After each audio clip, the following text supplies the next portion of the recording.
This is your guide to book publishing.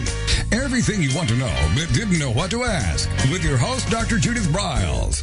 On the show today, you'll find out where book publishing is going and how to take advantage of it. How to identify and avoid publishing predators. What opportunities are emerging as the book trade evolves in new forms. How to avoid losing money, and much, much more.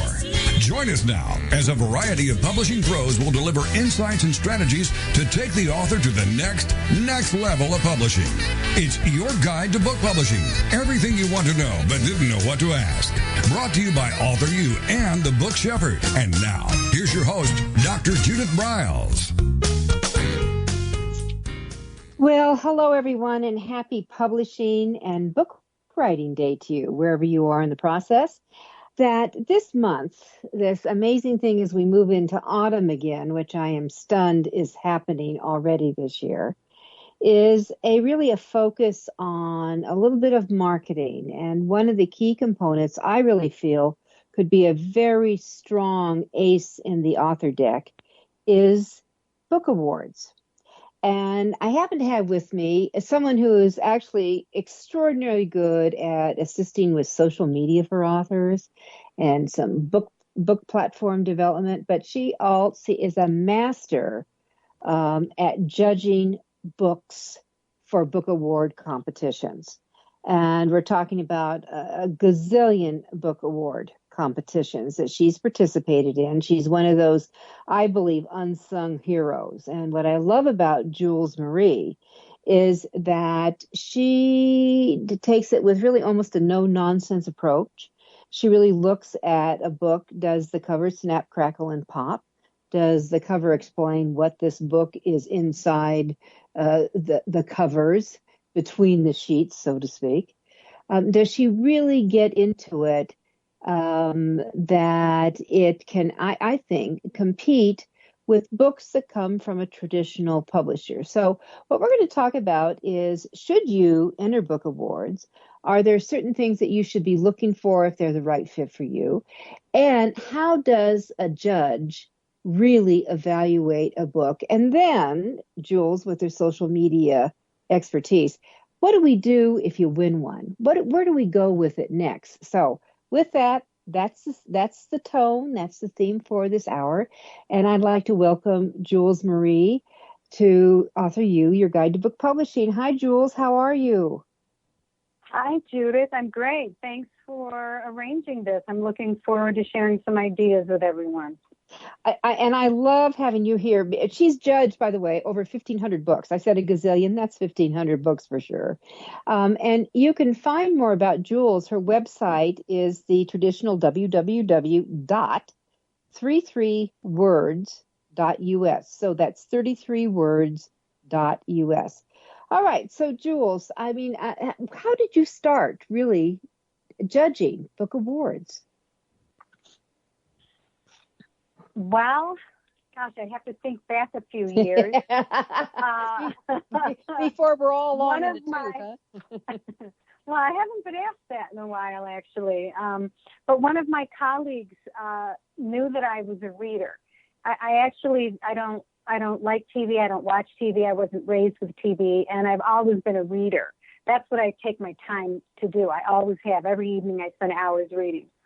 So once somebody said to me, would you be willing to read for a competition? And I said, well, what does that mean? And she said, you just have to read the book and, score it. And you have a lot of experience, so we think you would know what you're looking for. And so I took one book and I read it, and I'm a fast reader. And then I said, this is great. Let me do some more.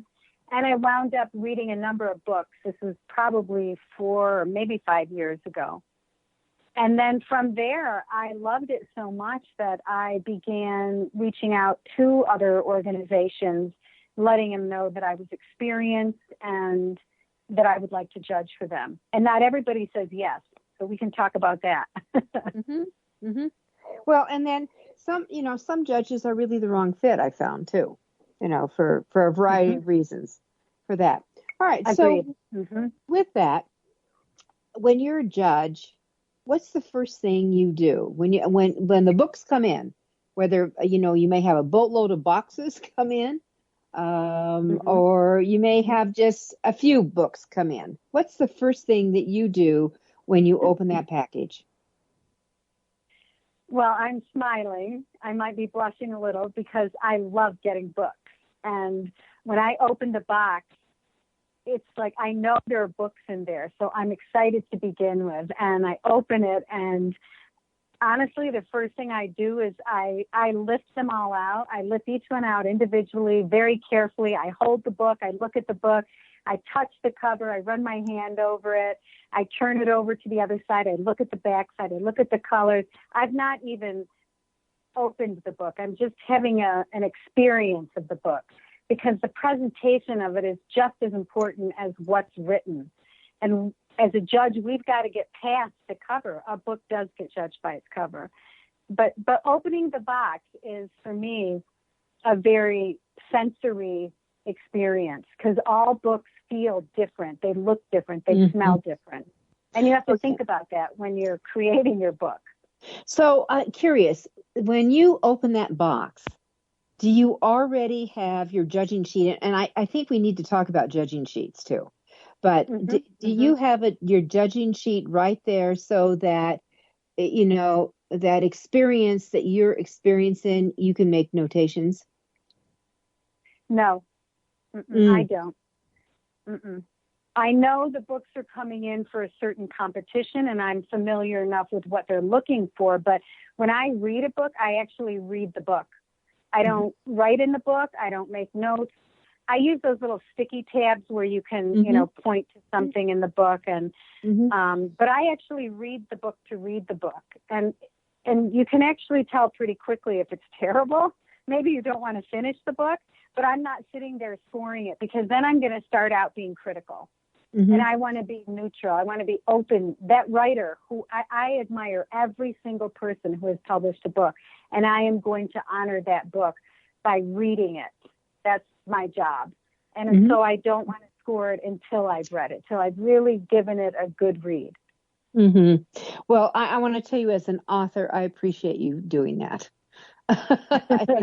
Thank you. Yeah, one of the challenges, I think, for a lot of the people who do enter competitions is because there's very few free ones out there to get into. And there is, and all of you who are listening, there is a cost to book awards. To getting them to the judges. There's just all kinds of things that I think a lot of people just don't think about, that actually, you know, have a cash register tied to them. So there is a charge. There is a charge to them. So you've got that going on. And that, with that said, that you're just experiencing it, and then you, I guess, do the focus when you sit down with each book, and then are ready, or do you read the whole book and then you go through and do your scoring after you've read the whole thing from the cover and the inside? I actually, again, everybody's different, but I don't score it immediately. I feel like that book needs to rest. I then go on to the next book. And because I read so much, I want to be sure. Sometimes I read a book a second time, if it's a really good book, especially. Like, I've read enough books that I know what's got the components that a bestseller or a page turner, what it is that a reader is looking for. And so I finished judging, it was about 3 months. I read over 50 books, and I did not score any of the books until I was done reading all of the books. Wow. And somebody said to me, someone said, how can you remember them all? And I do remember them. I have sorted them. I've sorted them by genre, but, you know, as I'm reading, I'm sorting them out. I'm looking at them. That's why I don't want to score them, because now I've read all the books. Now I've maybe got 16 books in a category, and maybe I'm realizing all the books are coming out with an 82 or a 91 or a 98, or there are too many that are similar. Why? Am I just in a scoring rut? And so I want to give each book what it deserves, and then also be able to look at the category of books that have come in. You know, because maybe early on I read a book I thought was fabulous, but then several other books appeared that were extraordinary. So I have to look at the whole category that I'm judging. And as a judge, we do tend to score by categories. I don't get one book here and one book nonfiction, one book business, one book poetry. I tend to get a collection of books within a category. I hope that makes sense. Mm-hmm. Yes. So also for me, I have been kind of jokingly referred to as a super judge. And so I do get a lot of books where other judges might be reading one book or a handful of books or a dozen or a couple of dozen books. It really depends on that person's level of commitment to the process. And also if they like to read. I love to read. Mm-hmm. Well, obviously you do. And we authors love readers. So we have a super judge. Authors want to find super fans. Mm-hmm. That's right. All right. So, going on, because, as you've revealed, you're known as the super judge, which just the fact that you're reading, you've read hundreds of books every year, hundreds and hundreds of books.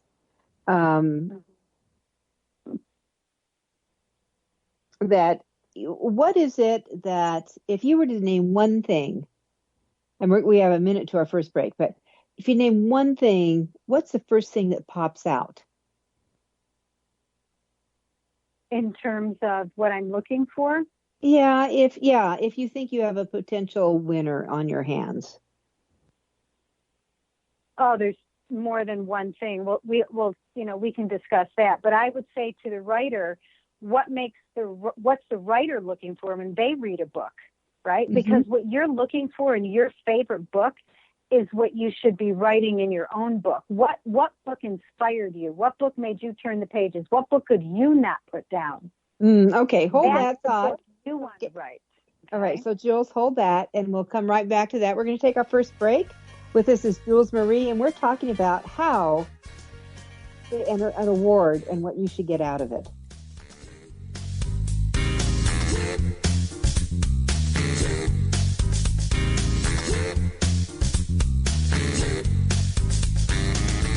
This is your guide to book publishing.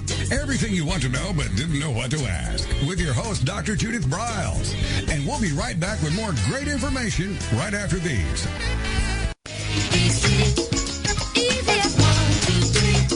Is there a book in you or another?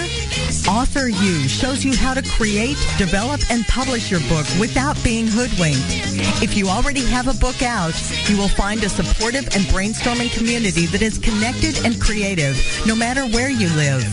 Author U brings in national experts for its book camps and annual Author U extravaganza. It has regular meetings and delivers webinars for its members on timely topics. Through Author U's extensive network, members enjoy exclusive benefits, including significant discounts for a variety of services necessary to publishing. Author U is the premier authoring resource in the country, creating community, education, guidance, vision, and success for the serious author. If you want to create a book that has pizzazz, punch, and panache, Author U is for you. Timely author and publishing tips and articles are posted on its social media platforms, and it is free. Discover Author U, where authors go to become seriously successful. Join Author U today at authoru.org.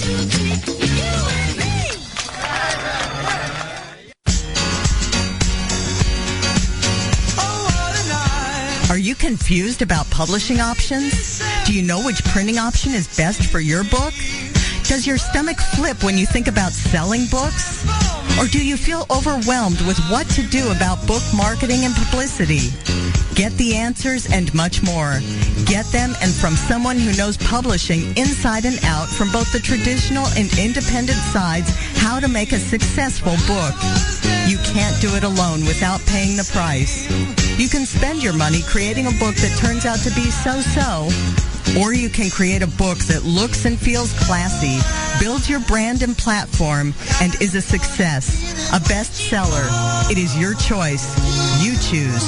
If you want author and publishing success, You want Judith Briles as your book coach. Sign up for her weekly blogs and e-zine at thebookshepherd.com.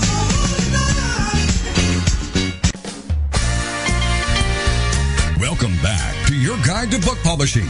Everything you want to know but didn't know what to ask. If you want to write and publish a book, if you want to be successful as an author, your guide to book publishing, everything you want to know but didn't know what to ask, is for you. Stay tuned and you'll hear about statistics, scenarios, and strategies on what to do now to get you published. So let's get back to the show. And here again is your host, Dr. Judith Briles. What is it about a book that's so compelling that a reader can't put it down? In other words, what makes an award-winning book? How do you write a page-turner a book reader can't put down? Listen up for tips from veteran super judge Jules Marie, who looks for the diamond in the rough in 4 literary competitions as we continue in today's podcast. All right, Jules. So we're moving along here. And I'm just going to, we were chit-chatting the first part, but I'm just going to really ask, can you judge a book by its cover? Yes. We all judge a book by its cover. All judges, all people, when you walk in a bookstore, when you look at something at someone's home, when you go to a book club meeting, that book cover has to inspire us. The cover has to have a title that speaks to what is inside the book. And often that title doesn't. It's not clear to me. I'm like, I don't know what this book is about. So a tagline will help. A second title, like a subtitle, will help. So we're looking at that. We're looking at your name. If on the cover you say you're an award-winning author, I just want to say that most judges don't like to see that. We don't mind seeing a sticker that says you've won a Ben Franklin Award, an IBPA, something like that. But I've read books where people have called themselves out as award-winning authors, and they might have won an award at the Chamber of Commerce. So we have to be careful about using those words on the cover of a book. And on the back of a book, one thing I often find missing is a photo. We want to see the author's face. We expect to see it on the back cover. We also want to see it focused. Many of the photos that I see, whether they're on the front or the back cover, they're out of focus. My concern seeing it out of focus on the cover is I'm going to see them out of focus inside, like if it's a nonfiction book. There is every reason to have a fully focused photo. Even if you're writing about a president from 100 years ago, that photo can be digitally altered to be focused, because your book is going to lose points immediately if the cover falls short. And if the back cover doesn't have that photo, it doesn't have a description, it's missing the price, it doesn't give us information about what's inside that book. So I'm sorry to say, a book is judged by its cover. I'm so glad you said that about the cover and the author photo on the cover, or if you're doing a case bound, in the interior jacket. And, photography and your author photos, all of you listening in, is part of your marketing investment budget. And you better really think that we're not talking about taking a quickie shot with your cell phone. I'm not talking about that. Do an investment with someone, and you don't have to spend a frickin' fortune here. Do an investment with someone who gets authors and is not going to do, the prom night or the graduation picture photo. Someone who gets that, that really that pictures are 1,000 words. That's one. 2, that their lenses in their eyes do create magic. And I'm not talking about having all your wrinkles removed. That's always a mistake. And that can pick up insights just by your personality, and your personality actually can come across to the viewer. That's what I look for. And I would encourage, there are people out there that are just so extraordinary and good. And for a few $100s, you'd be amazed of the little portfolio that you can get and use on your website, on your books, on your one sheets, just in multiple places. So that's my little 2 bits I'm going to say for everyone. Author photography. So it's there. Agreed. Yeah, it's just so important. And Jules, I loved what you said about sometimes the second line, especially nonfiction, will give you more insight, because that if you've got a main title that maybe doesn't tell you what's all inside, your subtitle will give you the promise of what's inside. And I think that's a little bit what Jules is talking about. That would that be correct? Yes, I'm looking at a book that has a title, and right under it says a memoir. If it didn't say a memoir, I wouldn't know that unless I was also looking in the memoir section. Another one I'm looking at says book 3 of the series. So they're giving me a sense that that's still giving me something just by calling it out as a memoir or book 3. So I have a little bit more, especially nonfiction, though. You're right, does need some sort of a second subtitle. Mm-hmm. All right, so be clear. So I think what Jules is saying, that don't keep them guessing, because if they're guessing, I think you start mentally using some points. Is that possible? Well, automatically, if the cover's off, when we come to that point where we're going to score, let's say we might be scoring 0 to 100, we might be scoring 1 to 10. I mean, the competitions are all calling for something different. Right away, if the cover's not perfect, it won't be 100, which means you just didn't get 100 right there.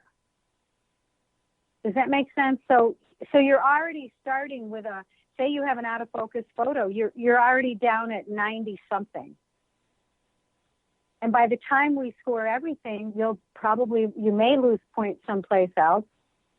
So why lose them on a cover? That to me has to be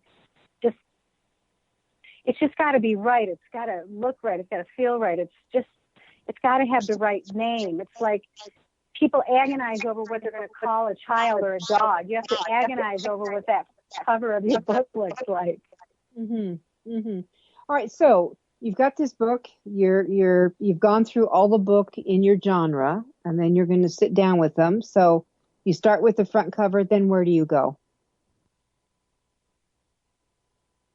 The next thing I do is I open the book and I fan the pages. I'm now looking at the design of the book. How is it laid out? That's just my eye is looking for something visually appealing. Are the margins right? Is the spacing too tight? Are they giving me line breaks or page breaks? Is there some kind of transition space I can see? Are there chapters? Are there paragraphs really long? Are there photos in the book? So that's just what anybody does in a bookstore when they pick it up and they sort of fan the pages. But I'm looking now for the design, because we're going to get to the content when I read the book. But first I'm looking at how that book is set up. How many pages is it? How long is it going to take me to read it? Mm-hmm. That makes sense. All right. And then is there anything more that you do? And then when you're done from with that point, yeah. From the fanning point, then I get serious. Then I sit down and I open book page by page by page. I'm checking everything. I'm looking at the table of contents, if there is one. I'm looking at the page numbers. Often the page numbers don't match up to the book. You might tell me your biography is on page 272, but it's on page 271 and 272. So sometimes even the numbers, we're looking at your page numbers, and if they don't match up, you'll lose points.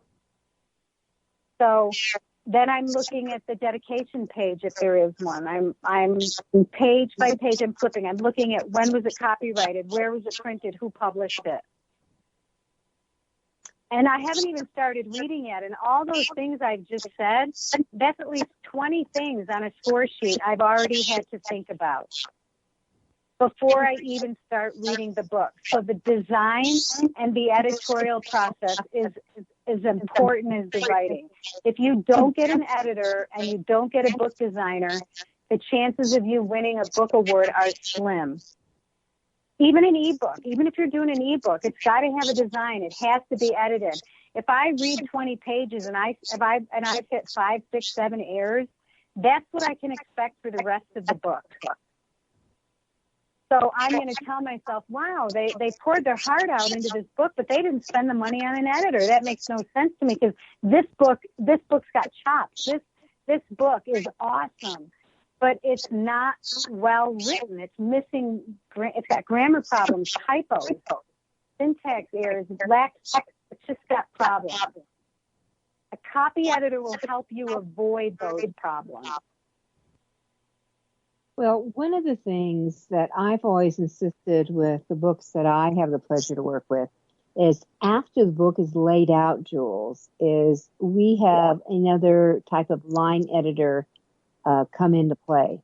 And I call it a cold eye editor. And they're looking for exactly the number of things you're talking about. They're actually looking also, we've seen books that have come out because of all the changes. The content page actually disagrees with what it says that the chapter title is, and making sure that those match.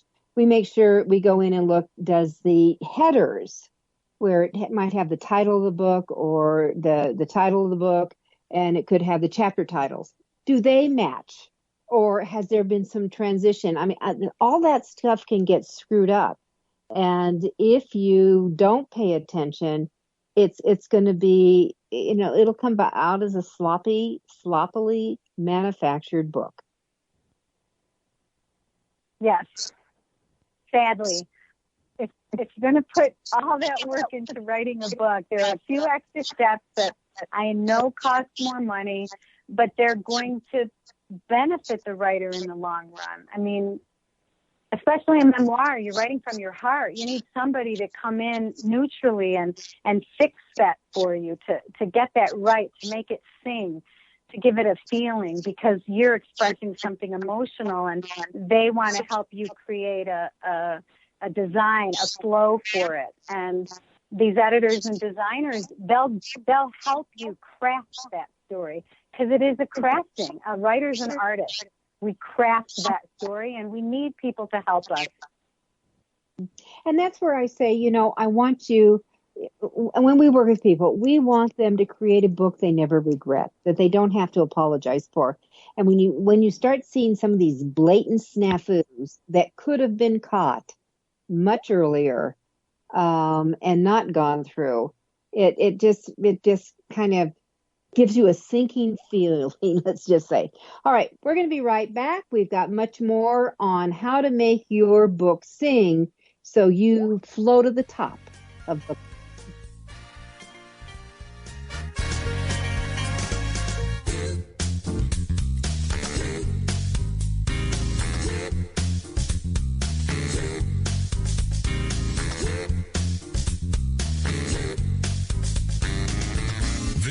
is your guide to book publishing. Everything you want to know but didn't know what to ask. With your host, Dr. Judith Briles. And we'll be right back with more great information right after these.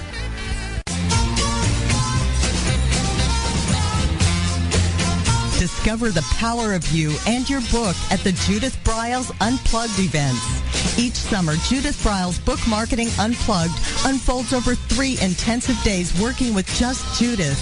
You get publishing strategies, author and book platforms, book marketing panache and pizzazz, and authoring tools to take you and your book to rock star success. In the fall and winter, Judith Briles Speaking Unplugged includes Judith as your coach and mentor during 2 powerful days. You will learn how to structure a speech, how to create openings and closings, how to find gigs that pay you and sell your books, and you will get one-on-one coaching.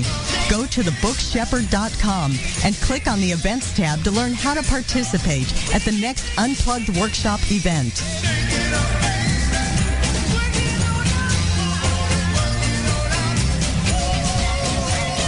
First impressions are everything in the world of book publishing. Whether your book is an ebook, a print version, or both, your book cover needs to pop, sizzle, and sparkle to immediately capture the attention of your audience. And your book's interior needs to be just as dynamic and reflect the professionalism your readers demand. Nick Sellinger of NZ Graphics has won numerous national and international book awards for his cover designs and interior layouts. With over 20 years of experience in graphic design, he knows what it takes to create award-winning books and the many promotional pieces that authors need, such as posters, banners, postcards, one-sheets, business cards, logos, and more. Visit ncgraphics.com and see what authors and publishers have to say about their award-winning books and how NZ Graphics can make your book the success it was meant to be. That's nzgraphics.com.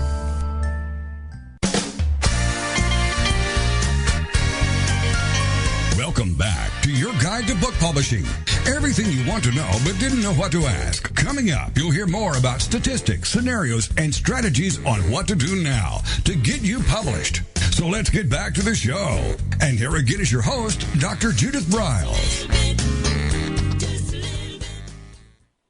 All right. So with me is Jules Marie, and we're talking about really, I guess, Jules, I should ask you, should authors enter book awards?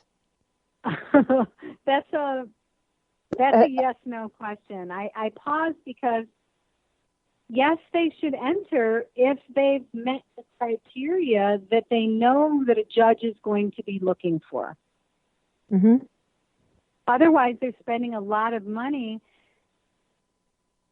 to submit a book that, they didn't have edited, or it doesn't have a cover on it, or it's got a lot of mistakes in it. And so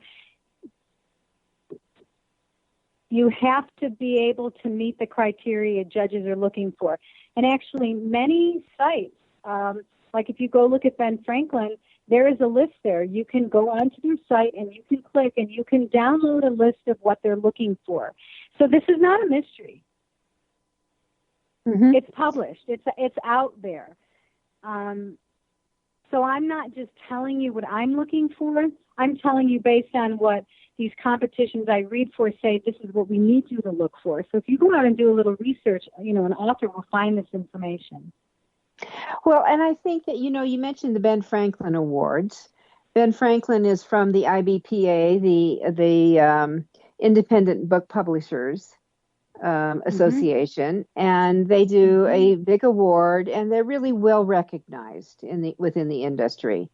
I think the other one that also in the independent industry is certainly very tuned into the library system is the Forward magazine's Indie Fab Awards and their the Book of the Year Awards. And those are two that would be a worthwhile type investment. But there's other book awards out there that might warrant your attention. We're not going to, I have mentioned at times, I don't know if you've ever judged for the Parents' Choice Awards, but that, no.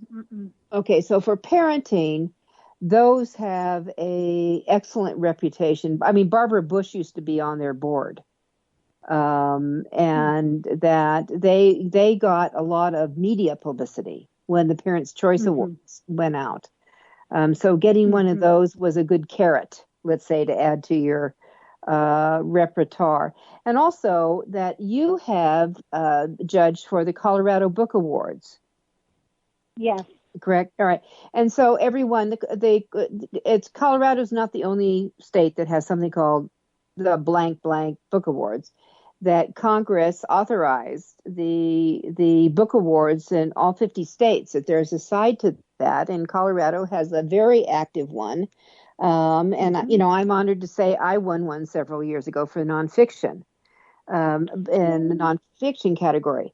But they really do judge. I don't know who all the judges are for them. I have been a judge for it post.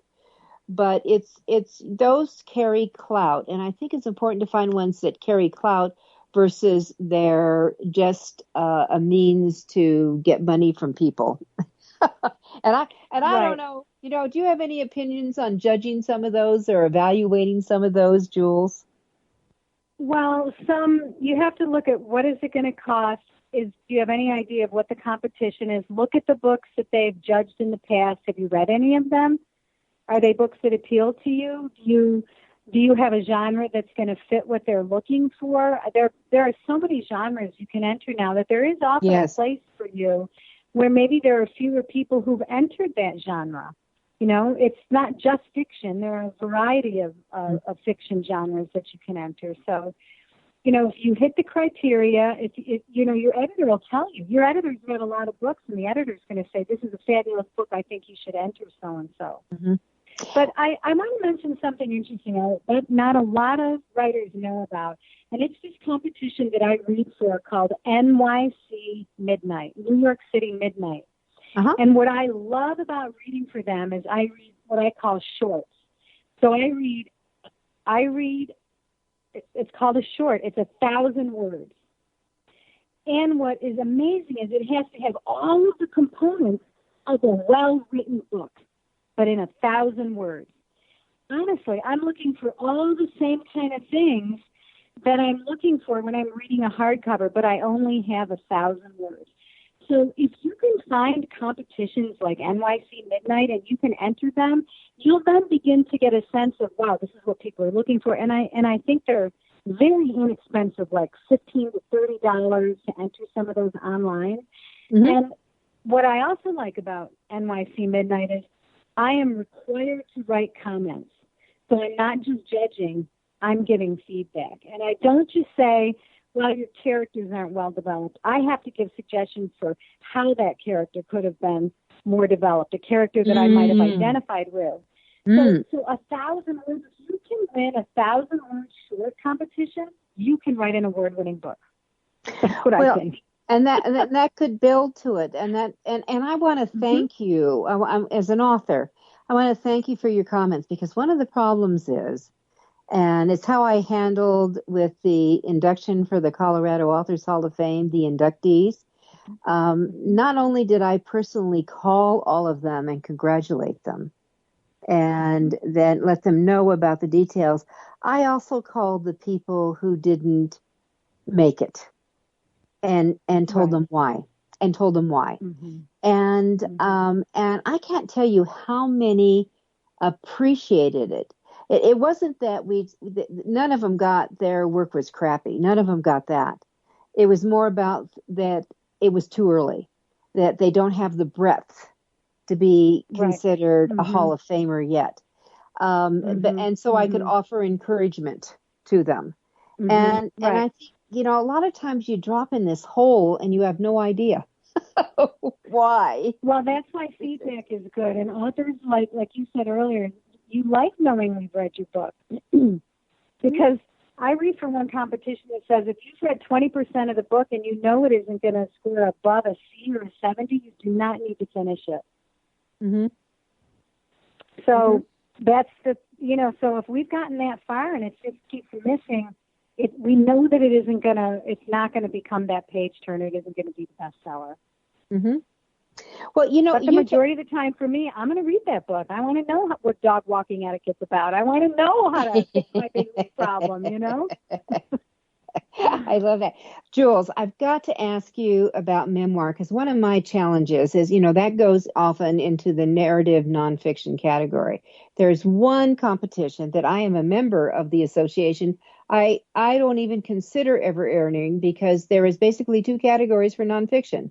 Narrative nonfiction, memoir, is basically, and nonfiction. So that's cookbooks, travel books, that's how-to books, that's self-help books, that is healthcare books, that's fill-in-the-blank books, and everything else. So it's how can you compare a cookbook to a business book? How do you judge those in the same category? Can you help me there? Well, actually, what I've done is gone into a bookseller like Barnes & Noble, and I've asked them, where do you shelve this book? Where do you shelve a biography? Where do you shelve a cookbook? Yeah. Where do you shelve a business book? And so it's important for an author to know, where is the book actually going to live? And so memoirs, depending on what the memoir is about, if it's about somebody struggling with cancer, it might be put in a medical or health section. If it's about somebody with Alzheimer's, it might go into a memory section. Or it could go into a biography section if it's more of a longer story. an encapsulation of 50, 60, 70 years. So memoir is tricky because it's up to the bookseller where they're going to put it, because, the author gets to choose a number of categories, but the bookseller is going to ultimately choose the primary category it goes in. So with memoirs, a lot of them get put with biographies. And when I went recently into Barnes & Noble, I asked about the memoirs, and she said to me, well, this is our section, and she walked me over to it, and there was Michelle Obama's book, Becoming. So really, is your memoir going to be able to compete with a book like that? So you really need to look at where your book is going to land. What books is it going to be with? Well, and a lot of times, compete at that? Yeah, and a lot of times, you mentioned other books, when I think of USA Best Books, the international booksellers, the IPBES, the IBPAs, the Ben Franklins. When I think of those kind of series, there are multiple categories, and there's categories called inspiration. A lot of memoirs can go into inspiration and have a fighting chance. So I think that people have to investigate, explore, get a little smart in the whole process of that. With it, we're going to take one more break. We are talking really book awards. Is it worth your investment? I'm going to say many times yes, but there are strings attached. We'll be right back. It's Author U, your guide to book publishing.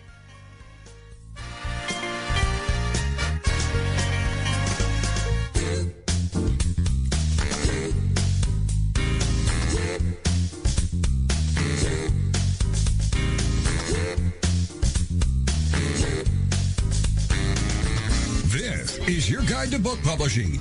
Everything you want to know but didn't know what to ask. With your host, Dr. Judith Briles.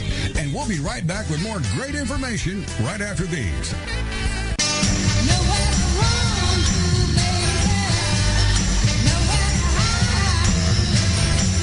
The book shepherding concept is simple. The publishing world is changing, and so must you. You need an experienced shepherd and guide to collaborate with you as you create, strategize, develop, publish, and achieve your publishing goals. Publishing is riddled with obstacles, sometimes nightmares for the author. You do not need more problems. You want solutions. Dr. Judith Briles will shepherd you through the maze and chaos. At times, she has had to step in and rescue a book that has been sabotaged by a publisher, by a publishing service provider, and sometimes even by the author. If you want author and book success, connect with her today at thebookshepherd.com.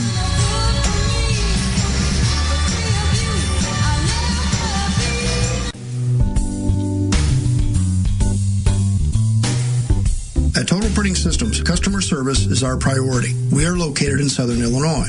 Our employees have an average of 18 years experience and know that customer relationships are important to our continued success. We have been a short-run book printer for nearly 40 years and always stay at the forefront of technology. Our niche is from 1 to 5,000 copies. Today, we offer digital, black and white, and 4-color high-speed inkjet printing, a cost-effective way to introduce color into your short-run titles. We, of course, offer traditional offset printing as well. Bindery is done in-house, from adhesive case binding to PUR perfect binding to mechanical binding of all types, including side sewing. We provide warehousing, kitting, distribution, inventory management, a new print-on-demand facility, streaming browser-based ebooks, and bookstore.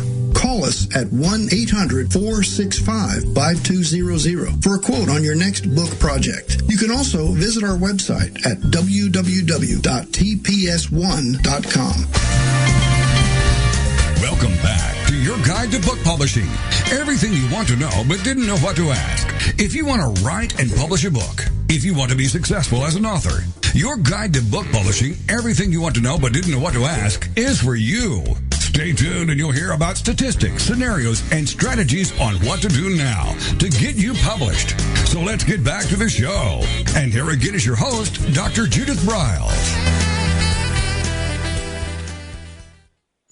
All right, with me is Jules Marie, who is known as a super judge, and she has judged over 1,500 books for various national competitions, and she knows how to find a potential bestseller in her pile. as she's going through.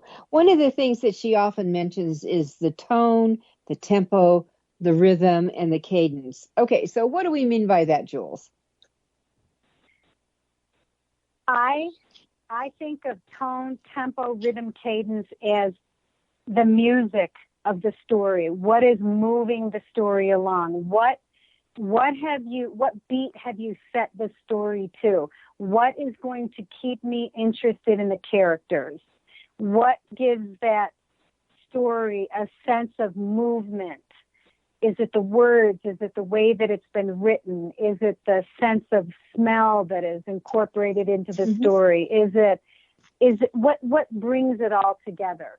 So there becomes when I read a book and I'm just moving along, it's like the story is telling itself. It's just like, if you could see me right now, I'm kind of bouncing a little and I'm moving my hand back and forth. And there's this movement to a book where it just flows. Every sentence leads to the next sentence. Some sentences are so well written that you have to read them out loud, that you've got to tell somebody, oh my gosh, this is what the author wrote. It's just so amazing to you, the way that it's written.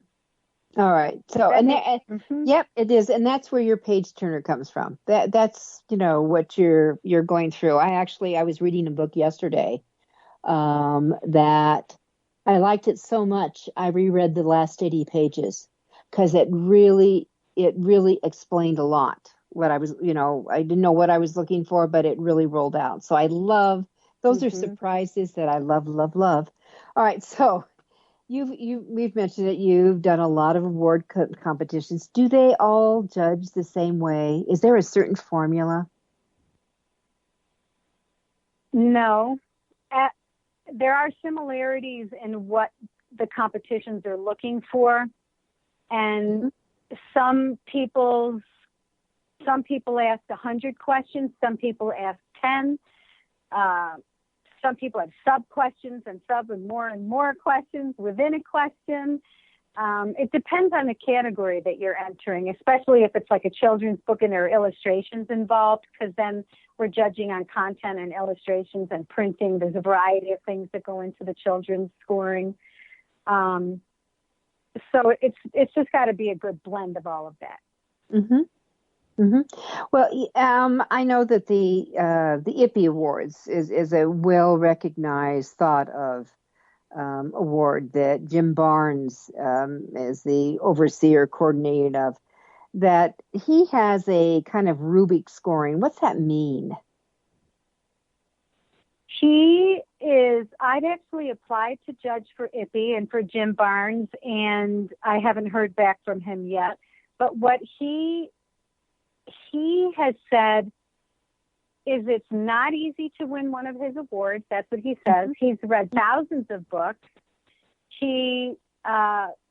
Because I haven't seen one of his scoring sheets yet, what he said to me was what he's looking for is, don't make me guess, be clear. Be clear about what you're writing, he said to me. Sometimes he said, I'll read the first 2 chapters and I don't know where the book is going. Don't make me guess. Make it clear to me, but don't tell me everything. He said, and also revise, edit, repeat. He goes, most of the failures I see come from people not editing. He said, you have to edit. And the other is to put your passion on the page. Really, that reader wants to relate to you because you are the storyteller.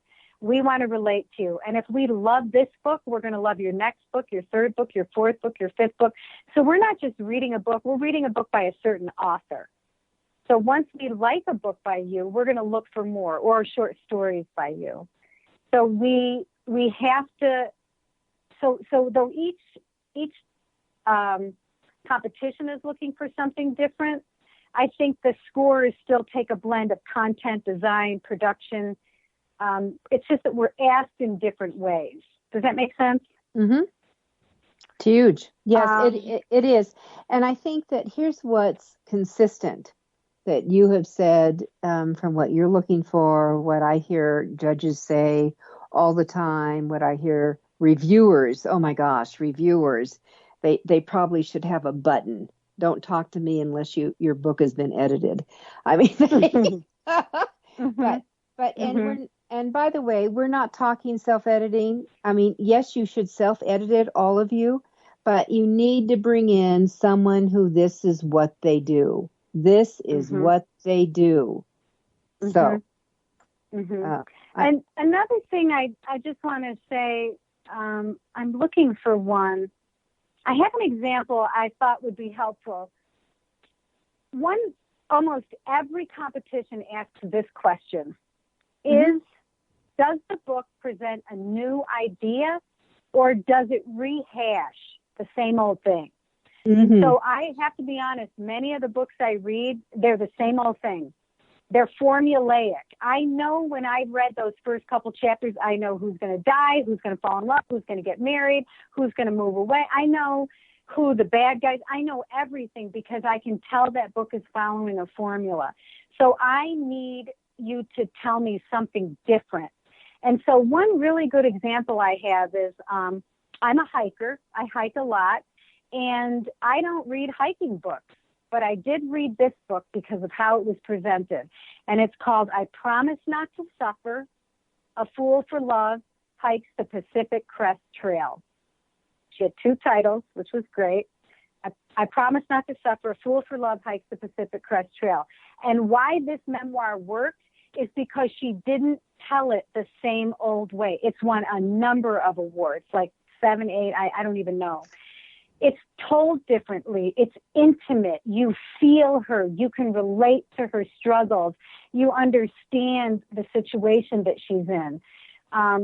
So it's just got to have a different twist to it. If you're going to write a memoir about losing a loved one to cancer, it has to have something else in it, because there are many memoirs about losing a loved one for a variety of reasons. So you've got to find that extra component, that component that makes it extraordinary. I hope that helps. It does. I mean, it's especially, well, I hear this a lot of times. Actually, it's both fiction and nonfiction, but when I hear it for memoirs, I will always ask the author, why would I care about your story? Why would I care? And of course, sometimes they're stunned that someone would ask that. And, you know, sometimes they're stunned because it's an amazing story. What's amazing about it? And it's not just memoirs, though, Judith. It could be in a mystery. It could be in a book of photographs that I'm reading. It could be in a mystical book, a children's book. It can't be the same old, because there are bajillions of books and stories out right now, right? It's highly competitive. And book awards are getting a little harder to get a high score in, because judges many of us are so much more experienced. In fact, the Nautilus Awards, they haven't accepted new judges for a very long time. They have a very strict procedure in place for becoming a judge for them. And the Ben Franklin Awards, I'll be in my second year of judging for them. They took on 7 new judges last year. That's it. And they have not had a new judge in a decade. So I felt honored to be chosen to read for them. And I loved doing my first reading. I was so excited reading for them. I read all nonfiction. Now, do judges volunteer their time, or do they get paid? No, we volunteer. Let me say, yes, we volunteer our time. No, we don't get paid. It's a labor of love, 100% for me. Well, we get to keep the books. I generally donate my books to little free libraries around town. Oh, I love that. I love the little free libraries. I think they're just very, very cool. All right. So as we come in here, you have some things, kind of your own lists of what you look for, correct? Right. All right. So we've got 2 minutes. You want to run through some of those things just as a recap as we exit? I would just say one other problem I've had in reading is people using names that we can't pronounce. Oh, thank you. If you want me to relate to your character, even if you're writing a science fiction book, please don't use all consonants, because I'm going to shorten that person's name, and I'm not going to have the same relationship to your character because I can't even pronounce that character's name. Mm-hmm. So that can become a problem. Another problem is if there's too much dialogue. Too much dialogue is telling me, not showing me. Too much dialogue wears most judges down because we don't get to think about what's happening because we're being told the whole time. So you really need to balance that out with descriptive, lyrical components in the story, not just dialogue that's telling. Mm-hmm. And you know, let me ahead. just add to that on the dialogue. I see a lot of people. I mean, this is very common. This is a newbie mistake, and we're at 1 minute here. Newbie mistake. They'll say, "I said, she said, I said, she said." Da da da da. Mm-hmm. You do not need to do all that, people. It's a running dialogue. By definition, Mm-hmm. we know the voice is changing with every line. Okay, jump in. You've got about 40 seconds here, Jules, as we wrap up. The last thing is transitions. Transitions are often lacking. I don't see a space showing a transition or a few dots. I just see a whole new sentence, and that person just went from being at a party to being at work the next morning. Most readers can't make that jump. You need to take us there. So watch those transitions and ensure that they're seamless. All right. And with that, that's a wrap here at Jules. Marie, thank you so much. I'm encouraging people. Book awards can be very helpful to marketing. Enter the right ones, have your book edited, and go for it. All right. Thank you.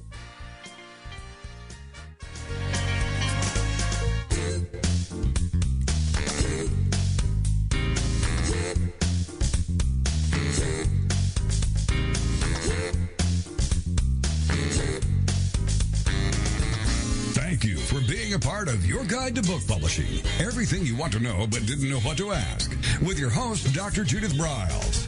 Each week, a variety of publishing pros will deliver insights and strategies to take you, the author, to the next level. You'll learn tips and secrets on how to create, strategize, develop, publish, and achieve book publishing success by making one very simple change in your book's journey. How to avoid the publishing predators. How to create an author and book platform that rocks. Learn how to make a living with your words and your books. Learn how to publish a book that has no regrets, and so much more. For more information, check out AuthorU.org, where authors who want to be seriously successful go. And Judith's website, thebookshepherd.com. Then join us again here next week for more. It's Your Guide to Book Publishing. Everything you want to know but didn't know what to ask. With your host, Dr. Judith Briles. Brought to you by AuthorU and the Book Shepherd. Thursday evenings at 6 p.m. Eastern, 3 p.m. Pacific on the Rockstar Radio Network.